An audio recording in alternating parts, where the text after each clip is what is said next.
이름을 기억하시는 우리 하나님이시더라고요. 그것을 좀 나누고자 합니다. 이사야서 56장 5절 말씀이 화면에 있습니다. 오늘 여기에 제가 노란색으로 표시한 내용이 기념물과 이름, 영원한 이름. 하나님께서 당신을 설명하시기를 나는 너희에게 영원한 이름을 주어 끊어지지 아니하게 하시는 하나님이라고 말씀하십니다. 그리고 하나님은 우리에게 기념물과 이름을 주시는 분이신데 어떠한 만큼의 기념물과 이름, 그러니까 영예를 주신다는 거예요. 어떤 만큼을 주시냐? 딸이나 아들이 하나님께서 우리 엄마 아버지를 통해서 하신 그 일들을 감사함으로 뭔가를 남기고 싶을 거예요. 그럴 때 우리가 인간적으로 하는 게 뭐냐면 송덕비라고 그러죠. 덕을 기리는 비 이런 것들을 세운다는 거예요. 근데 그것이 너희 딸이나 아들이 세우는 것보다 더 나은 기념물과 이름을 하나님께서 우리를 위해서 세워주신다는 거예요. 그렇게 하기를 원하시는 분이라는 거예요. 하나님은 그 이름을 기억하시는 분들. 그래서 하나님 오늘 하나님이 기억하기를 원하시는 이름이 어떤 것이며 또 실제로 역사 가운데서 하나님 앞에 기억되고 있는 이름들이 누군지를 한번 살피면서 이 시대에 우리가 하나님 앞에 어떻게 기억되기를 원하는지 하나님께 뜻을 물으면서 나가기를 원합니다. 찬양을 바로카바 베셴 아도나이라고 했는데 정말 이 찬송을 지난번에 우리가 가이코인 목사님 오셨을 때도 불렀습니다. 마음이 짠했던 것은 그 일이 벌어지고 있어요. 하나님께서 부르신 유대인들이 바로카베 베셴 아도나이 우리 가이코인 목사님 우리 같이 불렀잖아요. 그 말은 주님이 때가 됐다라는 거예요. 그런데도 주님이 지금 우리가 오시옵소서라고 하지만 곧바로 오실 수 없는 이유는 뭐냐면은 아직까지 그 백성들 중에서 믿지 않는 영혼들이 너무나 많을 때 어서 가서 저 고난 가운데서 구출하고 싶은 마음이 있는가 하면 동시에 온 이스라엘이 돌아올 그 시간과 그 때를 또 기다리셔야 되는 이 동시에 아픔이 있기 때문에 우리가 이 찬양을 부르면서 그 아픔이 우리에게도 같이 있는 거예요. 기대함과 함께 간절한 마음이 같이 있습니다. 그런데 이제 주님 다시 오실 날이 가깝고 유대인들이 바루카바 베셴 마도나이를 부른다라는 말은 무슨 말이냐면 마지막 때가 다가온다라는 것이고 그 말은 야곱의 환란의 때가 다시 한번 온다라는 것입니다. 그때에 우리가 어떻게 그들 옆에 서야 되는가? 그것을 이번에 아마 이스라엘의 키온 대회를 통하여서 하나님 그것을 연습하게 하셨을 것입니다. 모든 사람들이 이스라엘 등을 돌리고 있는 이때에 우리는 어떤 모습으로 그들과 함께 설 것인가? 그래서 오늘 이제 이 말씀을 통하여서 하나님이 당신의 기념물과 당신의 이름으로 세워주기를 원하시는 그 사람들에 대한 얘기들을 좀 나눠보고 싶습니다. 이스라엘에 가면 야드바셴이라고 하는 박물관이 있습니다. 이것은 이스라엘의 그 홀로코스트에서 희생당했던 자들을 기념하는 공원인데요. 예루살렘 헤르츠르 산에 있는 공원인데 홀로코스트 기간 동안에 아무런 물질적인 보상이나 명예를 바라지 않고 자신의 위험을 무릅쓰고 유대인을 구출했던 비유대인을 기리는 것이 이 야드 바셴을 건립한 설립 취지입니다. 나치에 의해서 희생당한 사람들 이름도 많이 있습니다. 우리가 홀로코스트 뮤지엄 DC도 가봤고 리치몬드도 가봤지만 어느 홀로코스트 뮤지엄을 가든지 반드시 그 이름들이 있습니다. 희생당한 자들 이름, 주님 그들의 이름을 세고 계십니다. 그런데 특별히 이 예루살렘에 있는 야드바셴을 설립한 취지는 뭐냐면 이방인 중에서 비유대인 중에서 물질적인 보상이나 명예나 그런 걸 상관하지 않고 자신에게 불이익이 돌아올 것을 무릅쓰고 이스라엘 사람들을 도왔던 그들의 생명을 구출했던 그 열방의 의인들 그 사람들을 기리기 위해서 이 아데바심을 만들었습니다. 그래서 이곳에 가면 열방의 의인을 위한 정원이 있고 그들의 의로운 행위를 기리고 있습니다. 이것이 오늘 제가 우리가 읽었던 이사야 56장 5절과 관계됩니다. 예, 지금 이 모양이 위에서 보는 항공사진인데요. 이 전체가 이렇게 관통되어 있고 마치 이렇게 뼈를 보는 것 같은 이런 느낌이 드는데 여기 안에 들어가면 이게 삼각형으로 되어 있습니다. 우리가 이곳을 방문을 했을 때 여기서 사진을 찍었습니다. 여기 마지막 유리가 있고 유리창이 있고 그 유리창을 통해서 이쪽으로 보이는 이 숲이 보이는 그곳에서 이제 여기서부터 시작된 모든 관람을 다 끝나고 난 다음에 나오고 나면 탁 터진 자연과 그리고 하늘에서 이게 지금 위에 하늘의 창이 다 열려 있습니다. 그래서 이 자연 채광이 되도록 됐기 때문에 그 어둡고 힘들고 고난스러운 이야기를 다 듣고 난 다음에 통과해서 바깥으로 나오면 탁 터진 자연과 함께 강하게 내리치는 햇볕을 경험할 수 있습니다. 이스라엘 향한 하나님의 정말 그 희망과 소망을 담아놓고 만든 이곳입니다. 그런데 이 야드 바셈이라고 하는 이름을 보면 히브리어로 야드 바셈이 이제 이렇게 기록이 됩니다. 근데 야드라고 하는 것은 뜻이 기념물이라는 말이고 바셈이라고 하는 것은 바는 그리고라는 접속사고 여기에 뒤에 있는 셈 요게 이름입니다. 그래서 기념물 그리고 이름 이게 야드 바셈인데 왜 이 공원의 이름을 야드 바셈이라고 했을까? 이것은 정확하게 우리가 읽었던 이사야서 56장 5절에 나오는 그 내용입니다. 기념물과 이름을 그들에게 주겠다라고 할 때 이 기념물, 모니먼트, 이 이름, 네임이 야드 쉔 하나님이 기억해주고 싶은 이름이 있다는 것이죠. 다시 잠깐 우리가 말씀으로 가보겠습니다. 아까 이사야서 56장을 가면 이 이사야서의 56장에서 하나님이 이 예언의 말씀을 이사야를 통해서 하고 계시는 대상이 있습니다. 그 대상이 누굽니까? 우리 3절 가보겠습니다. 여기서 정확하게 나와 있죠? 이 56장의 예언은 대상이 여호와께 연합한 이방인입니다. 그냥 이방인이 아니라 여호와께 연합한 이방인. 하나님께서 그들을 너는 혈통적인 아브라함 후손이 아니니까 너는 내가 갈라내겠어, 골라내겠어 그렇게 하지 않는다라는 것입니다. 이방인이지만 그 아브라함의 혈통을 타고나지 않았음에도 불구하고 하나님께서 그들을 하나님께 연합한 이방인이라고 인정해 주겠다는 것이에요. 그래서 그 3절 뒤에 보면 나를 그의 백성 중에서 반드시 갈라내시리라 하지 말며 고자도 말하기를 나는 마른 나무라 하지 말아라. 자식을 낳을 수 없는 그 사람들도 하나님이 보실 때는 너희는 마른 나무가 아니다. 내가 너희와 함께 있고 너희가 내게 연합됐기 때문에 너희는 생명을 잉태할 수 있는 자다라고 얘기를 하면서 5절에 약속의 말씀, 축복의 말씀을 주는 것입니다. 내가 내 집에서 또 내 성 안에서 아들이나 딸보다 나은 기념물, 야드, 이름, 쉐물 그들에게 주며 영원한 이름을 주어 끊어지지 아니하게 할 것이다. 그리고 더 중요한 것은 6절입니다. 그 이방인, 하나님이 그 이름을 인정해 주고 싶어 하시는 그 이방인이 누구냐면 6절에 여호와와 연합됐다 그랬어요. 여호와를 섬긴다 그랬어요. 그런데 그가 뭘 해요? 여호와의 이름을 사랑하죠. 하나님께서 이름을 기억해 주고 싶어 하시는 그 사람은 우리가 하나님의 이름을 사랑하는 사람이에요. 우리가 하나님의 이름을 사랑하고 그분의 존재를 존중히 여길 때 하나님이 그의 이름을 사랑하시고 그의 이름을 기념물처럼 간직해 주시는 것입니다. 그러면서 그것이 구체적인 행위로 나타나야 되는데 어떻게 나타나는 거예요? 안식일을 지켜 더럽히지 않는다. 하나님의 율례와 규례를 지킨다라는 것이죠. 이방인이면서도 하나님께서 이스라엘에게 주셨던 그 율례와 규례를 지킨다는 거예요. 절기를 함께 지킨다는 거. 왜?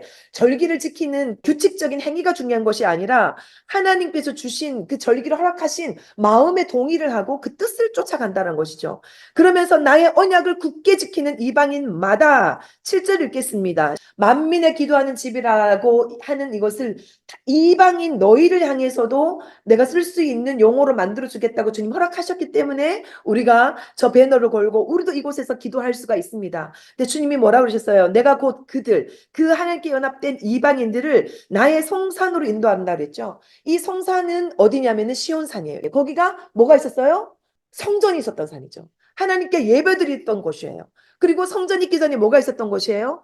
아브라함이 자기의 아들 이삭을 모리아 산에서 바쳤던 곳이고 그 이후에 다윗이 아라우나의 다장 마당에서 번제를 드렸던 곳이 바로 그것인 거예요. 하나님은 그 성산으로 우리를 인도하시고 이제 앞으로 제3성전도 그곳에 세워질 그곳인 거예요.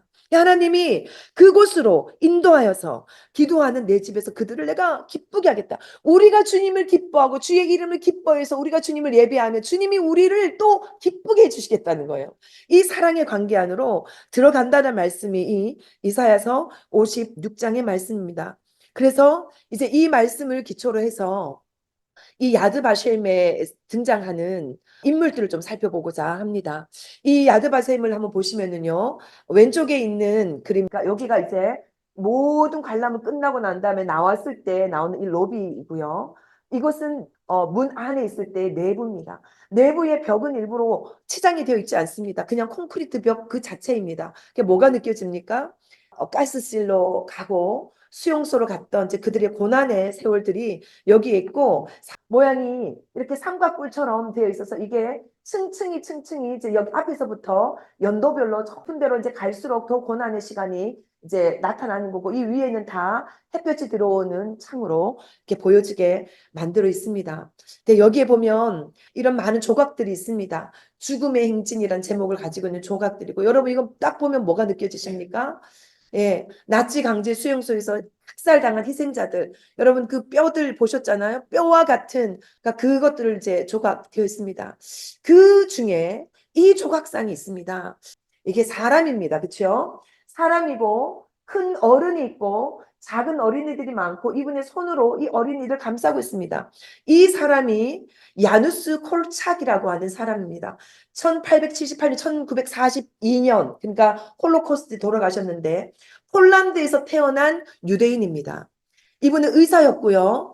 의사로 있다가 나중에 점점 나치의 이런 그 만행이 짙어지면서 고아들이 유대인 고아들이 많이 생기니까 그 고아들을 위해서 교육학자가 되면서 그 아이들을 돌보는 소아과 의사를 하다가 결국은 그 아이들을 데리고 사는 고아원을 하게 됩니다. 그래서 사회운동가라는 말도 이제 듣게 되는 거예요. 그러면서 교육과 관계되는 많은 책들도 썼습니다.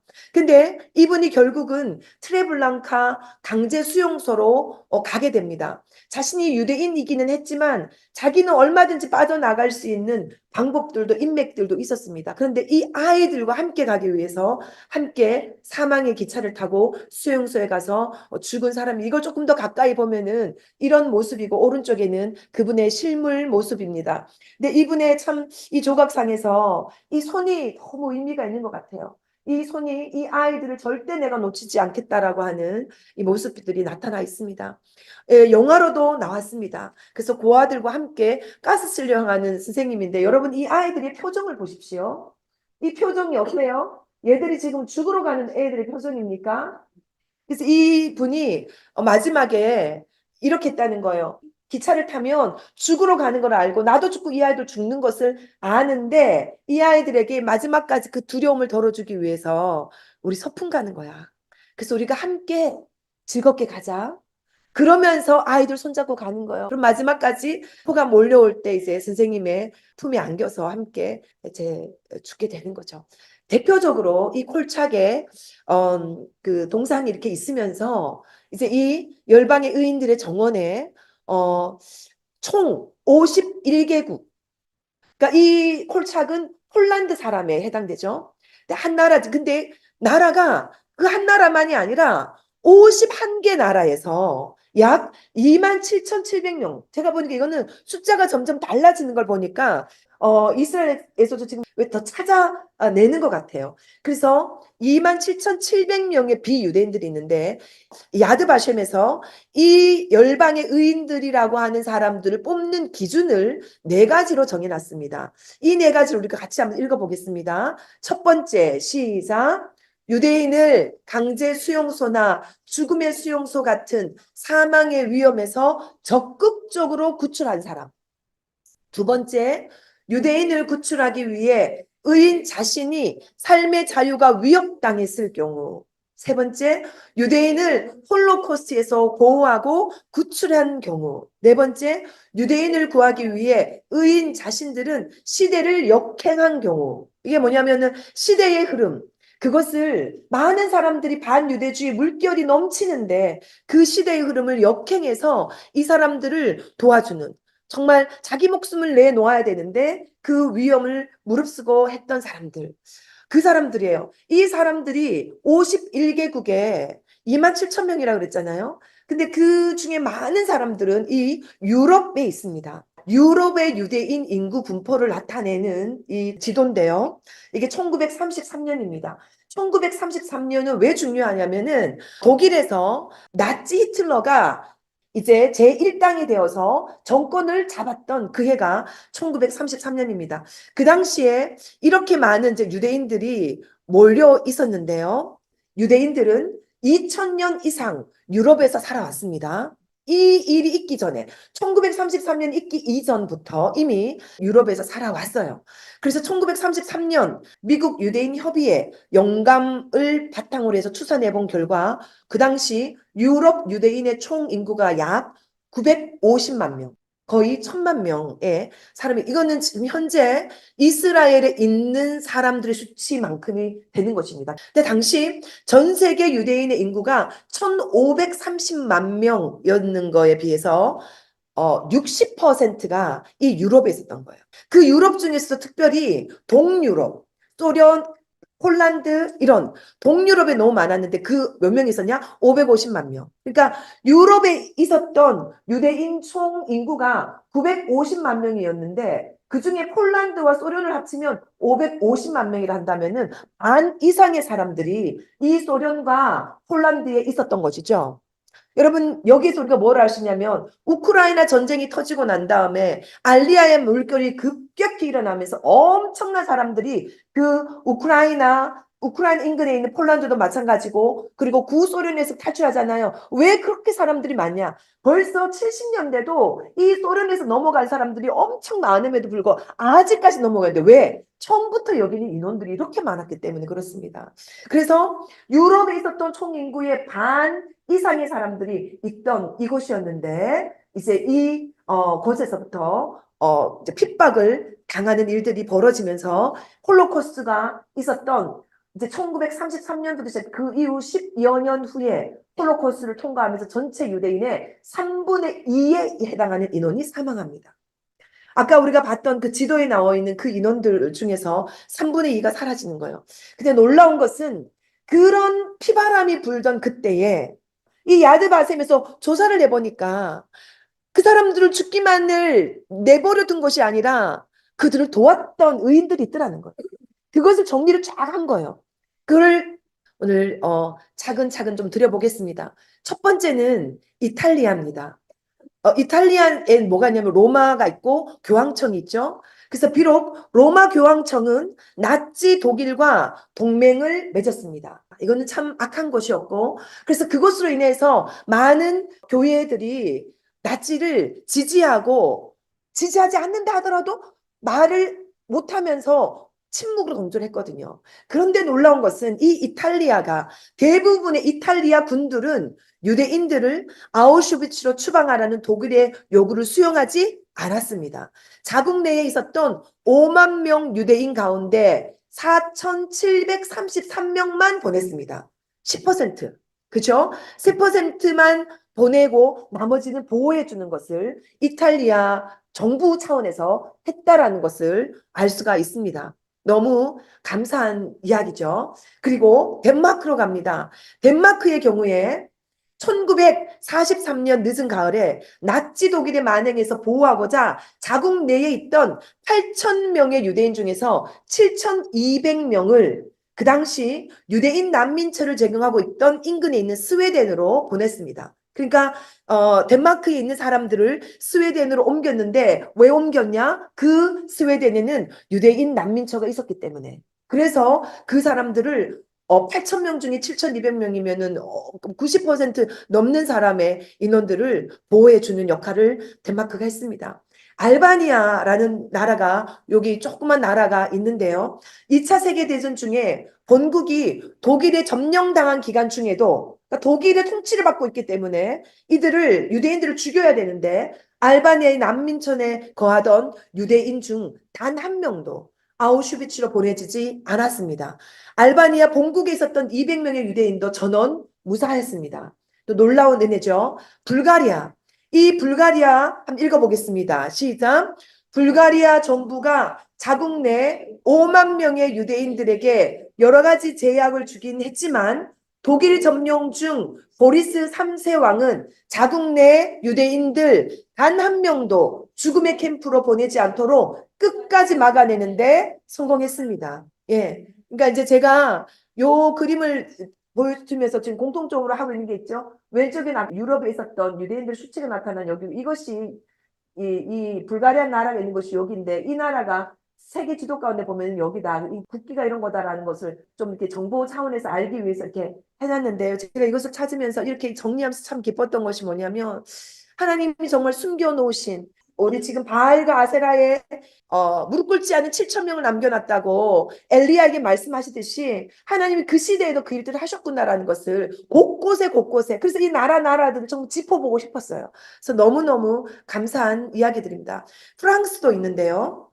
1940년에서 1944년 프랑스 중부에 신교도들이 사는 르샹봉 쉬르리뇽이라는 마을의 주민은 유대인 5천 명을 숨겨주는 그런 일을 했습니다. 너무 감사하고요.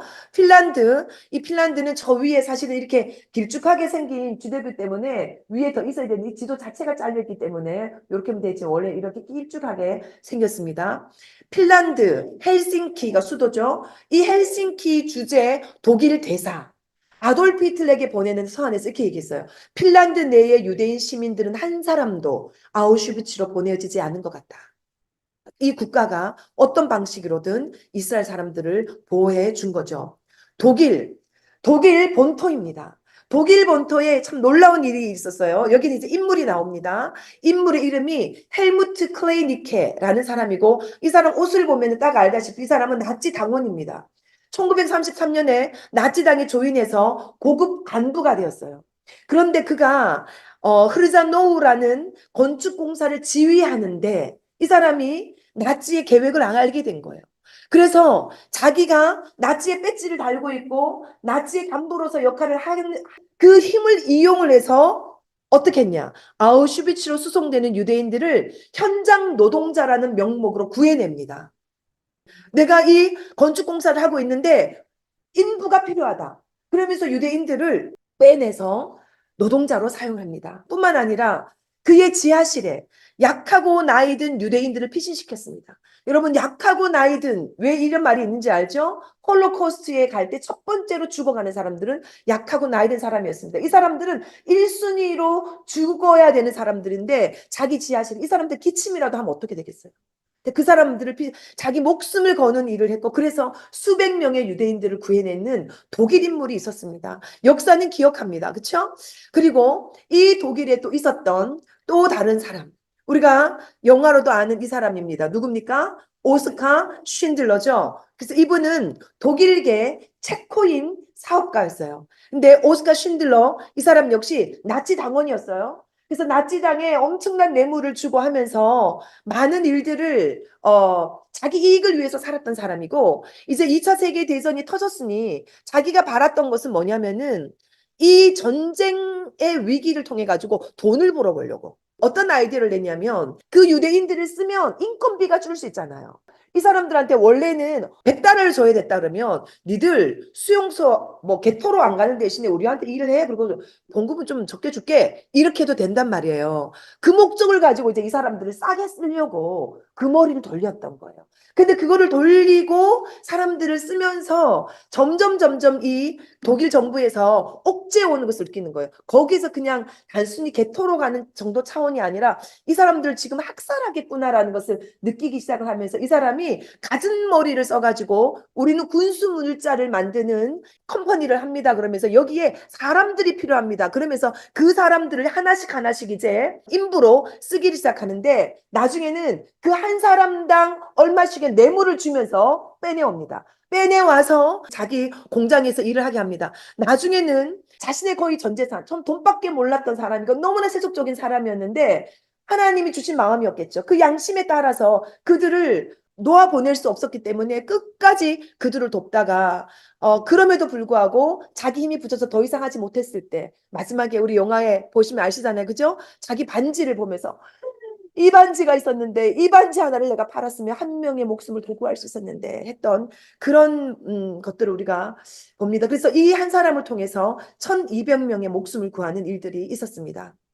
이 사람 역시 이제 그 열방의 의인들 가운데 들어가고 열방의 의인들이 들어간 사람들에게는 또 이스라엘 명예 시민권을 줍니다. 그래서 이분의 시신이 이스라엘에 묻혀 있습니다.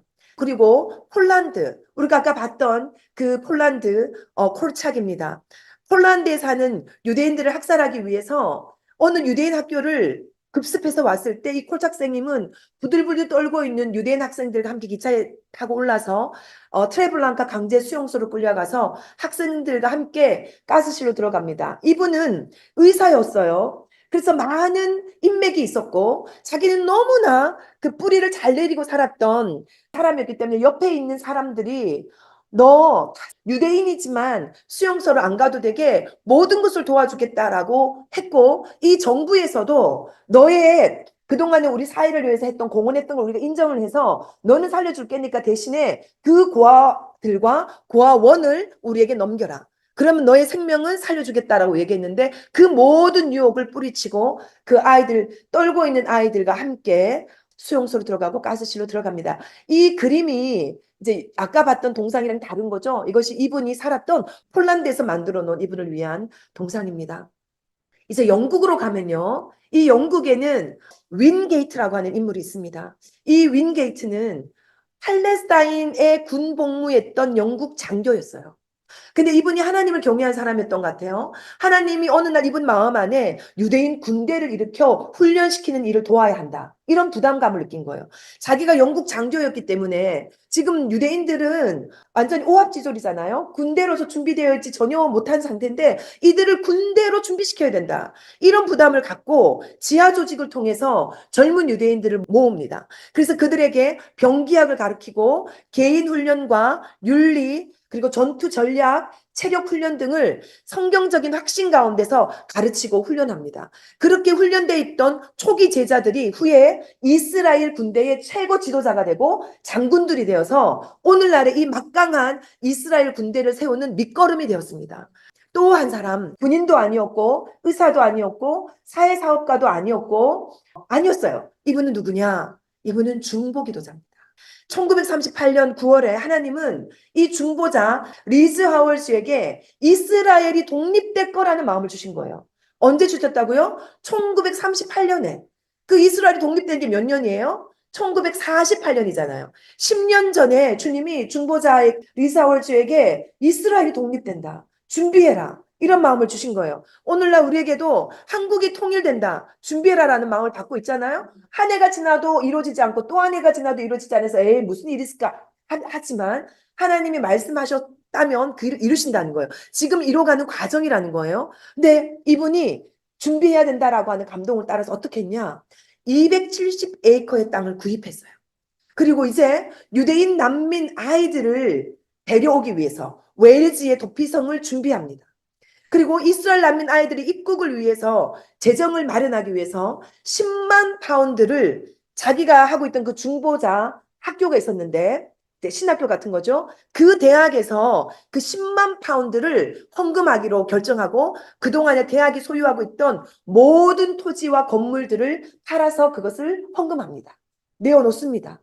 그리고 1947년 11월 이스라엘의 독립이 확정될 때까지 자신들의 동료들과 함께 중보기도를 끊임없이 몰두했고 결국은 이 기도로 인해서 하나님의 뜻이 독립하게 하는 것이 하나님의 뜻이었지만 이런 기도자들의 기도가 없었다면 그 나라는 세워지지 못했을 것입니다. 그 역할을 했던 것이 이 리즈 하월스입니다.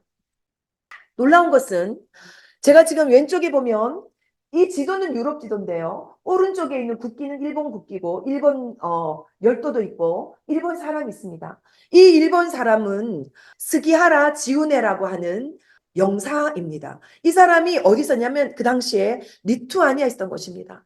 하나님이 그 일본에 있는 사람을 리투아니아로 보내서 영사관으로 세워놨는데 이 당시에 어떤 일이 벌어졌냐면은 인근에 있었던 유럽에 있는 모든 사람들이 다 추방을 당해야 되는데 어느 나라에서도 난민으로 받아주려고 하지 않아서 이 사람들이 목숨을 걸고 이제 대사관을 두드리기 시작합니다. 모든 대사관들을 두드려가지고 우리를 당신 나라로 가게 해주십시오. 가게 해주십시오. 근데 가게 하는 나라가 없는 거예요. 그런데 이 스기아라가 자기도 너무너무 고민하다가 왜? 국가의 명령과 반해 국가는 노했거든요. 국가의 명령에 맞서서 인도적 양심에 의해서 비자를 발급함으로써 죽음에 내몰린 6천 명의 사람들, 그 사람들 오늘날 그 6천 명의 후손들을 하면 4만 명이라는 거예요. 그 사람들을 살려냈어요. 그래서 동방의 의인이라고 추앙을 받고 있는데 이렇게 말을 했대요. 그 사람이. 내가 비자를 발급하지 않는 것은 하나님을 배신하는 것이다. 이분이 하나님을 경외하는 사람이었어요. 그래서 그것 때문에 이 사람은 어떤 일을 당했냐. 독일 정부로부터는 간첩으로 오해받아서 감옥에 구금되게 됐어요. 가족이 전체가. 아이가 3명인데. 독일과 동맹을 맺은 일본 자국으로부터는 국가적인 배신자라는 오명을 쓰고 1947년에 직위에서 해직이 됐어요. 왜냐면은 여러분 아시죠? 2차 세계대전은 세 나라가 동맹을 했어요. 누구? 독일, 일본, 이탈리아. 그러니까 우리 일본이 지금 독일이랑 연합군을 맺고 있는데 그 독일을 이롭게 도와줘야 되지 독일에 반하는 것을 네가 했냐? 그것도 나라에 허락도 없이 했냐? 그래서 이 사람은 국가적 배신자라. 그러고 해임하고 난 다음에 나중에까지 일본에서는 우리나라에 이런 사람이 있었다는 거 인정도 안 했다는 거예요. 유대인들이 너무 고마워가지고 이 사람 찾으러 왔는데 우리나라에는 그런 사람 없다라고 했다는 거야. 근데 나중에 1980 몇 년도에 이제 이스라엘에서 그걸 인정하고 그리고 세계에서도 막 추앙을 하고 일본에 그런 사람이 있었어? 이렇게 하니까 이제 일본에서 이것이 우리 일본의 정신입니다. 이렇게 얘기를 했다는 거죠. 자, 그 다음에 중국인도 있습니다. 이 중국인이 있었던 곳은 어디냐면 오스트리아입니다. 저 오스트리아 빈 주제에 중국 영사했던 허풍산. 이 서방 국가들이 독일과의 관계 악화를 우려해서 비자는 물론 유대 어린이 입양조차 꺼리던 시절에 상부의 명령에 불복하고 신앙의 영심을 따라서 4,000개가 넘는 비자를 발급했습니다. 1940년 5월에 유대인의 출국을 인정하는 모든 비자를 회수당하고 본국으로 귀환 조치를 당했어요. 그리고 제3국으로 이제 떠도는 그런 영사로 있었지만 결국 30여 년이 지나고 난 다음에 73년에 임용 중지를 선언당합니다. 이 사람도 역시 이스라엘을 도와줬다라는 것 때문에 자기 인생의 불이익을 당한 거예요. 그러면서 죽고 난 다음에 유엔과 이스라엘에서는 중국의 오스카 신들러다 그렇게 인정하고 이스라엘 명예 시민이 되고 대만 정부로부터 2015년에 복권되는 일이 있습니다. 여러분 언제? 죽고 난다. 어쩌면 우리가 이 땅 가운데서 이스라엘을 서포트하는 그 일이 정말 이것이 진짜 마지막 때여서 그들이 회복과 함께 주님 다시 오시면 그게 끝이겠지만 그렇지 않아서 주님이 더 길게 기한을 주신다면 우리가 지금 그들을 서포트하는 것이 우리의 생애 동안에 어떤 열매를 보지 못할 수도 있어요. 그리고 그것 때문에 우리가 희생당할 수도 있어요. 근데 뭐예요? 죽고 난 다음에도 이 나라도 이스라엘도 대만도 인정을 해준다면 누가 인정해 주겠어요? 하나님이 인정해 주시는 그래서 이 이사야서 56장 5절에 있는 주님이 기념물과 이름으로 내가 너를 인정해 주겠다. 그 말씀 우리가 기억해야 되는 것입니다. 근데 우리가 이제 알아야 되는 건 뭐냐면 이 열방에 더 많은 사람들이 왜 이스라엘 사람들을 받지 않으려고 했냐. 지금 이 열방의 의인들이 나타났던 이유는 뭐예요? 독일이 그들을 핍박했기 때문이고 학살했기 때문이지만 동시에 뭐예요?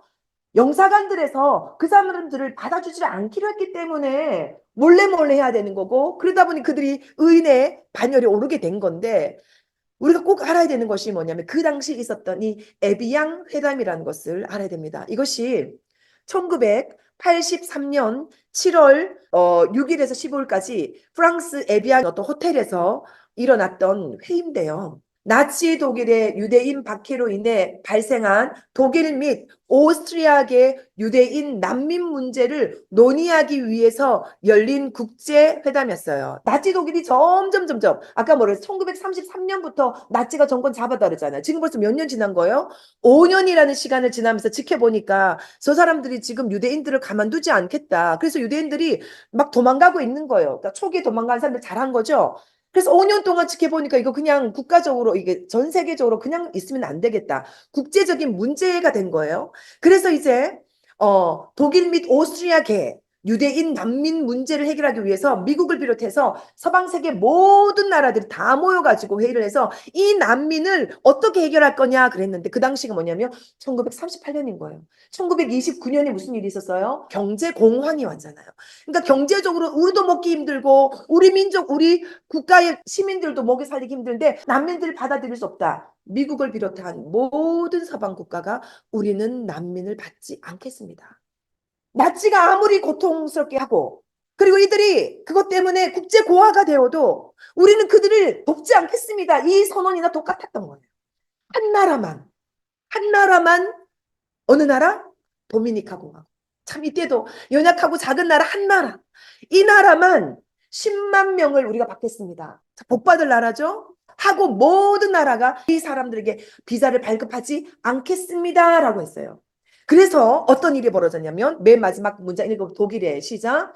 독일의 유대인 탄압은 1938년 수정의 밤을 기점으로 하여 더욱 잔혹해졌고 2차 세계대전 발발 이후 홀로코스트 최종 해결로 정점을 찍게 된다. 여러분 이것이 시그널이 된 거예요. 히틀러는 긴장했어요. 전 세계가 모여서 지금 이 문제를 다룬다고 하니 우리에게 어떤 압박을 가해 올까? 저 유대인들 편에 설 사람들이 얼마나 많을까 이게 되게 긴장됐던 거야.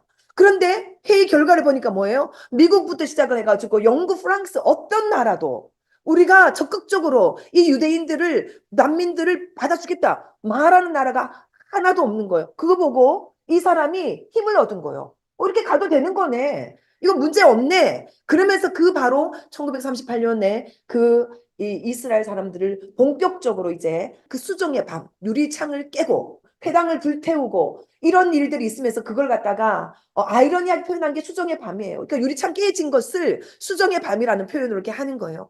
그래서 그것을 기점으로 더욱 잔혹해졌고 결국은 홀로코스트. 근데 이 홀로코스트를 결정하는데 그 홀로코스트를 뭐라고 표현했냐면 최종 해결, 파이널 솔루션. 뭔 솔루션이냐? 이 유럽에 있어서 우리를 괴롭히던, 우리를 힘들게 했던, 그것 때문에 머리를 골머리 알아왔던 유대인들을 마지막으로 쓸어버리는 최종 해결. 이 이후에는 유대인들은 하나도 남지 않겠다. 그것이 홀로코스트였던 거예요. 그 뿌리가 됐던 게 뭐였다는 거예요? 에비앙 회담. 여러분, 그래서 지금 우리가 이스라엘 전쟁통에 국제회의, 국제형사재판소에서 일어나고 있는 움직임들 보죠. 그것을 우리가 긴장하면서 봐야 되는 이유가 이것에 지금 반복이 될 수 있기 때문에 그렇습니다.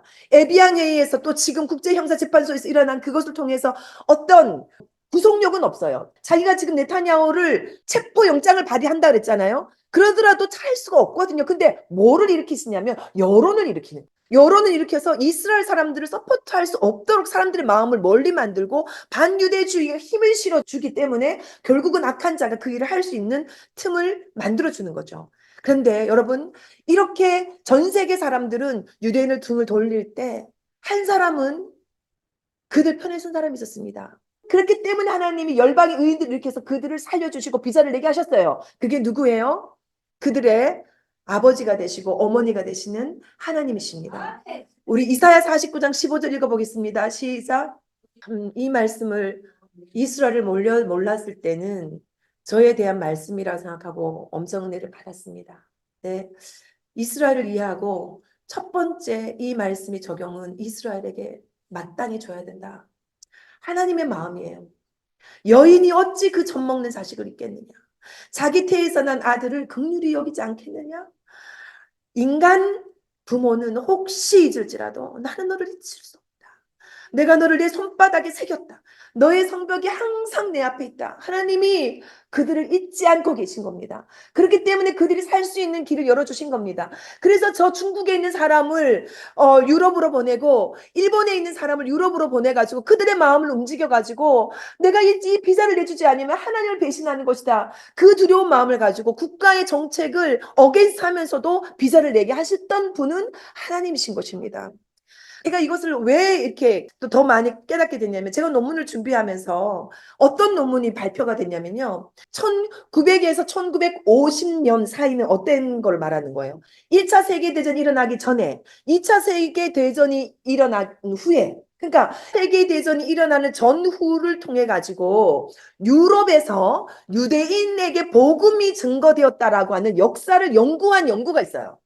그것을 논문으로 썼어요. 누가 썼냐면 미치 글레이저. 우리 초준 피플 미니스트리 아시죠? 그 미치 글레이저 박사님이 이 논문을 썼어요. 이분은 자기 조상들이 이 홀로코스트에 죽어간 사람이에요. 근데 연구를 하면서 뭘 하느냐면 그 홀로코스트에 죽어갈 때는 그들을 내버려둔 것이 아니라 그 죽기 전에 그들에게 복음을 전하셨다라는 것을 연구한 거예요. 1900년에서 1950년 그때에 유럽 땅 가운데 엄청나게 많은 선교가 이루어졌다라는 것을 연구를 했는데 그것을 지도한 교수가 누구였냐면 아서 글라서 박사님이었어요. 아서 글라서 박사님 나이 84세 때 최선을 다해서 매번 가지고 오는 논문마다 손으로 직접 연필로 수정하면서 너무나 중요한 논문이다. 그거를 멘토해 주셨던 분이 아서 글라서 박사님이었고 이 종이는 그 논문이 통과됐다라고 하는 어프로벌 쉿입니다. 이 미치글레이서 박사님이에요. 이분이 직접 강의를 하셨어요. 그 당시에 바르샤바와 폴란드에서 활동했던 유대 선교회들 이름을 쫙 얘기했어요. 이렇게 많은 선교회가 있었다고 얘기를 하면서 어느 정도로 하나님 그들에게 복음을 전했냐 보세요. 1차, 2차 세계대전 전후 그 절체절명의 기간 동안에 유럽에 있는 유대인들에게 선교 활동을 한 개신교 선교사들 조직들, 방법들, 사회적 상황들, 역사적 맥락을 종합적으로 고찰한 논문이었는데요. 역사가의 증언에 의하면 이분의 이 설베이 조사를 통해서 볼 때 어떻게 됐냐면 보세요. 그 당시 폴란드 바르샤바 게토 안에 몇 명이 2200명에서 6000명의 믿는 유대인이 있었다. 어디라고요? 게토 안에. 예, 폴란드 바르샤바 게토 안에 2200이면서 많이 잡으면 왜 이것이 숫자 차이가 많이 날 수밖에 없냐면 이 사람들에게서 예수님을 믿는다는 것은 목숨을 거는 것이기 때문에 자기 사회적으로 이탈되는 것 때문에 지금도 마찬가지로 숫자를 정확하게 얘기를 할 수가 없습니다. 많게는 6,000명까지 추산할 수 있는데 이거는 오늘날과 비교해보면 너무 엄청난 수입니다. 지금 현재 뉴욕에만 200만 명 가량의 유대인이 있는데 그중에 믿는 유대인은 몇 명이라고요? 1000명 미만이다. 이게 몇 퍼센트예요 도대체? 그런데 그 당시에 세상에 6,000명의 믿는 사람들이 이미 그때 있었다. 그래서 많은 사람들이 증언합니다. 이 개토에 있었던 사람들이 나중에 가스실로 갈 때 그 가스실에서 죽기 전에 그 가스 공간에 주님이 임재하셨다. 그래서 그곳에 있는 사람들이 주님을 보고 주님의 품에 안겼던 사람들도 있었다라는 것입니다. 하나님 자기 백성을 버리지 않으셨습니다. 이런 것들을 이제 연구를 하다 보니까 이 아서글라스 박사님 뭐라고 얘기했냐면 내가 발견한 가장 큰 보물이 있다라고 얘기합니다. 이분 연세가 76세 때였어요.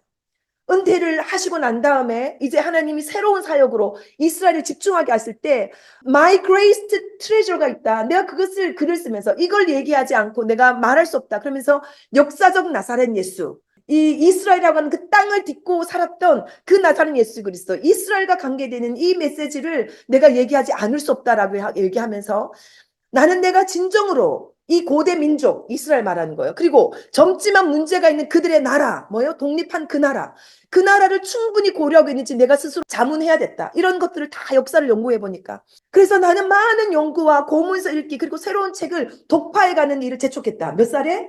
75세 때. 지금까지 배운 것을 너무나 많은 걸 배웠는데 내가 지금까지 배운 것을 가능한 한 널리 공유해야 한다고 내가 생각한다. 나는 새롭게 내 마음을 사로잡기 시작한 이 현실을 혼자만 간직할 수 없다. 그것들은 너무나 중요해 보인다. 나는 그것들이 내 남은 인생 동안 나와 함께 할 것이라고 확신한다. 정말 이 말을 들었을 때 제가 너무 가슴이 뜨거워졌습니다.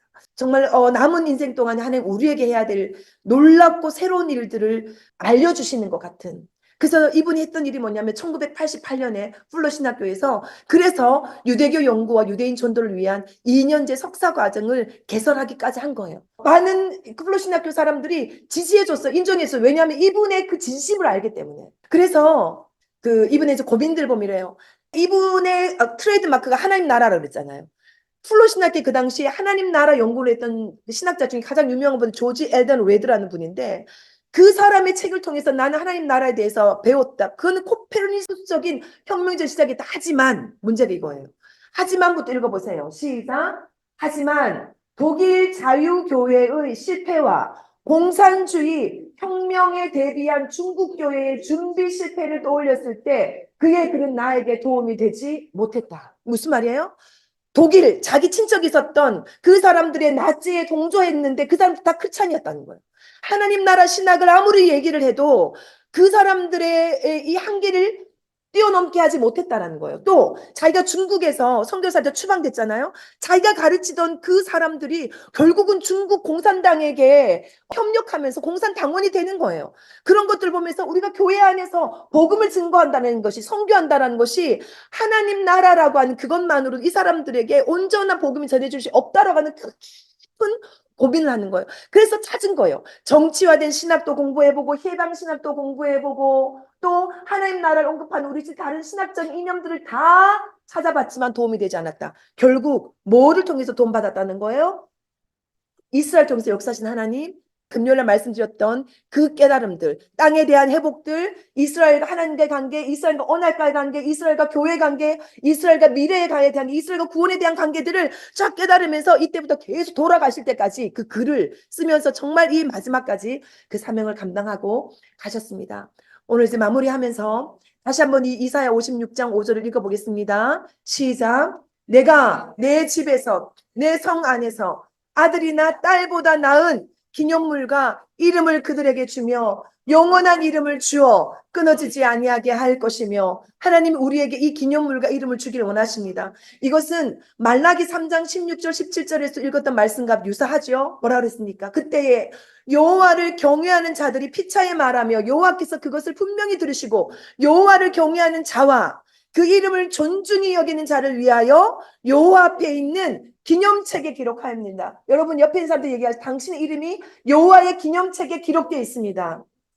여호와의 기념책에 이제 더 열방의 의인들로 기록되어야 합니다. 만군의 여호와가 이르노라 나는 내가 정한 날에 그들을 나의 뭐로 만든대요? 특별한 소유로 삼는데요. 하나님의 때에 마지막 때에 그리고 자기를 섬기는 아들을 아낌같이 효자를 아낌같이 내가 그들을 아껴주겠다. 이것이 말라기에서 하셨던 열방의 의인들을 향한 하나님의 축복의 메시지입니다. 마지막으로 역사는 기억합니다. 역사는 증언하고 있습니다. 하나님이 역사의 주관자십니다. 그래서 우리가 역사의 오른편에 설 수 있는 자들이 되기를 바랍니다. 저기 그림에 있는 저 그림은 야드바셈에 있는 희생당한 사람들의 얼굴들을 그려놨고 사진들 그려놓은 것이고 저 그림이 밑에는 큰 웅덩이를 파놓고 그 웅덩이 안에 물을 고이게 해놔서 저 위에 있는 이 뿔에 얼굴들이 그 물에 비치게 만들어놨어요. 그래서 우리가 찾았던 사람들의 수가 이만큼이지만 찾지 못한 사람들 역시 이만큼 있을 것이다라는 것을 기억하겠다는 것입니다. 하나님의 역사의 오른편에 서는 자들 보십시오. 우리는 의사도 아니고 외교관도 아닙니다. 우리는 정말 중보자로서 사명을 감당하고 있습니까? 정말 우리는 사업가도 아니고 군인도 아닙니다. 그렇지만 하나님이 기억하시는 이름이 될 수가 있습니다. 이 시간 우리가 기도하기를 원합니다. 하나님이 기억하시는 누구 하나님이 기억하시는 당신이 되기를 원하고 내가 되기를 원하고 우리 가정이 되기를 원하고 우리 교회가 되기를 원합니다. 정말로 주님께서 마지막 때에 이스라엘이 환란의 때로 들어갈 때 정말 우리가 그 환란을 함께 당하더라도 그들을 보호해 줄 수 있는 그 마음을 거룩한 성령의 마음을 주님 부어 주시옵소서. 우리 힘으로는 할 수 없사오니 성령의 능력으로 무엇이 옳은지 무엇이 그른지를 분별하게 하여 주시옵시고 하나님 시대를 거스르더라도 내게 위협이 있다 할지라도 하나님 그 일들을 감당할 수 있게 하여 주십시오.